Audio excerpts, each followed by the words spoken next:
ప్రభు అయిన యేసుక్రీస్తు నామములో మీకు సమాధానం కలుగునుగాక. షలోం.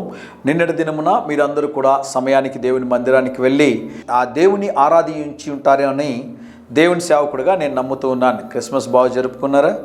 ఒక ఆయన తాగుతూ ఉన్నాడంటే, ఎందుకు తాగుతున్నావు అంటే, ఈరోజు డిసెంబర్ 24 అండి, క్రిస్మస్ ఈవ్, అందుకని తాగుతున్నాను అన్నాడంటే. 25వ తేదీ అడిగారు, డిసెంబర్ 25వ తేదీ. ఈరోజు ఎందుకు తాగారంటే, అది కూడా తెలియదా మీకు? యేసుప్రభు జన్మించినటువంటి దినం, దేవుని ఆరాధించాలి కదా, అందుకని తాగుతున్నాను అన్నాడంటే. 25 పండగ కాబట్టి తాగుతున్నాను అన్నాడంటే. మళ్ళీ 26వ తేదీ కూడా తాగాడంటే, ఈరోజు కూడా. ఈరోజు ఎందుకు తాగారంటే, ఈరోజు వరల్డ్ బాక్సింగ్ డే కదండి అన్నాడంటే. కొంతమందికి ఏంటంటే తాగడానికి ఒక రీజన్ కావాలి, ఏదైనా ఒక అకేషన్ కావాలి, తాగుతూనే ఉంటారు. కొంతమంది 24 గంటలు తాగుతూనే ఉంటారండి. అడిగితే ఏదో ఒక కారణం చెప్తూ ఉంటారు కదా.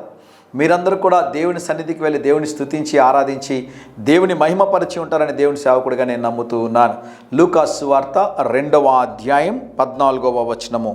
సర్వోన్నతమైన స్థలములలో దేవునికి మహిమయు, ఆయనకిష్టులైన మనుషులకు భూమి మీద సమాధానము కలుగునుగాక అని దేవునికి స్తోత్రము చేయుచుండెను. ఎవరికి సమాధానము అంటే, ఎవరైతే దేవుని బిడ్డలై ఉంటారో, వాక్యం నేను ఈ మాట చదువుతాను చూడండి. ఆయనకి ఇష్టలైన మనుషులకు మాత్రమే భూమి మీద ఏం కలుగుతుంది? సమాధానం కలుగుతుంది. అందరికీ కాదండి.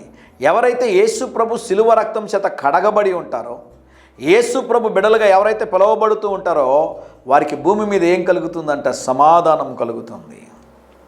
క్రిస్మస్ దినాన చాలామంది కొత్త బట్టలు వేసుకొని ఉంటారు, మీలో కొత్త వస్తువులు కొనుక్కొని ఉంటారు, ఇంటిని మొత్తం అలంకరించుకొని ఉంటారు, చాలా క్రొత్తవి తెచ్చుకున్నారు కదా. దేవుని సేవకుడుగా ఈరోజు అడుగుతున్నాను, నూతన హృదయాన్ని కలిగి ఉన్నారా? హృదయాన్ని పరిశుద్ధపరచుకున్నారా? హృదయాన్ని యేసు ప్రభు శిలువ రక్తం చేత కడగబడిందా? పాత అలవాట్లని విడిచిపెట్టారా? గమనించండి ప్రియులారా, మీకు సమాధానము కావాలి అంటే దేవుని యొక్క ఆత్మ చేత మీరు నింపబడితే మీరు సమాధానం కలిగిన వారుగా ఉంటారు. సర్వోన్నతమైన స్థలములలో దేవునికి మహిమయు, ఆయనకిష్టులైన మనుషులకు భూమి మీద సమాధానము కలుగుతుంది. మీరు చేస్తున్న కార్యాలు దేవునికి ఇష్టకరంగా ఉన్నాయా? ప్రభు సన్నిధిలో ప్రార్థించండి. ప్రభువా, రాబోతున్నటువంటి దినముల్లో నూతన సంవత్సరంలోనికి వెళ్ళబోతున్నాను, నూతనమైన హృదయాన్ని నాకు ఇవ్వండి ప్రభువా అని అడగగలిగితే దేవుడు నూతనమైన హృదయాన్ని ఇచ్చి సమాధానకరమైన జీవితాన్ని మీకు అనుగ్రహించునుగాక. ధైర్యంగా ఈ దినాన్ని ఎదుర్కోండి. దేవుని సన్నిధి మీకు తోడుగా వచ్చునుగాక. ప్రియ పరలోకపు తండ్రి, ఈ దినం మా ప్రియులు తలపెట్టు కార్యమంతటిలో జయమును అనుగ్రహించమని యేసు నామములో ప్రార్థిస్తున్నాము తండ్రి. Amen, amen.